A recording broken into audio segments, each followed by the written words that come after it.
Talk about some of the church fathers, the early Christians who came after the disciples and wrote about these very books that we're talking about. What was the consensus among those folks that we actually have in writing? Well, interestingly, the consensus among the church fathers is that Matthew is the first gospel, was the first gospel written, although most scholars today think it was Mark. Now, there's a reason for that, and it shows you a little bit of the difficulty of what we get into sometimes. The report that we're dealing with is a report from Papias.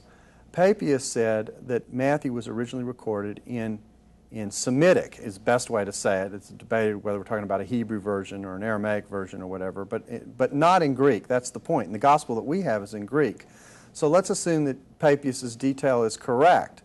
It's still not the form of Matthew that we have today, if there was an earlier form. So some people say, well, maybe Papias didn't have it right. And that is a possibility that we do have to take into account.